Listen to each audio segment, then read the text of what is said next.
ఏపీలో 10వ తరగతి పరీక్షలు రాస్తున్న విద్యార్థులకు వైఎస్ఆర్సీపీ అధినేత వైఎస్ జగన్ శుభాకాంక్షలు తెలిపారు.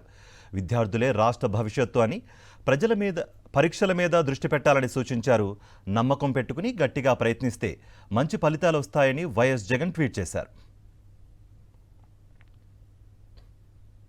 ఏపీలో 10వ తరగతి పరీక్షలు రాస్తున్న విద్యార్థులకు వైఎస్ఆర్సీపీ అధినేత వైఎస్ జగన్ శుభాకాంక్షలు తెలిపారు.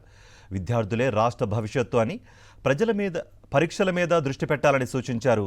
నమ్మకం పెట్టుకుని గట్టిగా ప్రయత్నిస్తే మంచి ఫలితాలు వస్తాయని వైఎస్ జగన్ ట్వీట్ చేశారు. ఏపీలో 10వ తరగతి పరీక్షలు రాస్తున్న విద్యార్థులకు వైఎస్ఆర్సీపీ అధినేత వైఎస్ జగన్ శుభాకాంక్షలు తెలిపారు. విద్యార్థులే రాష్ట్ర భవిష్యత్తు అని, పరీక్షల మీద దృష్టి పెట్టాలని సూచించారు. నమ్మకం పెట్టుకుని గట్టిగా ప్రయత్నిస్తే మంచి ఫలితాలు వస్తాయని వైఎస్ జగన్ ట్వీట్ చేశారు.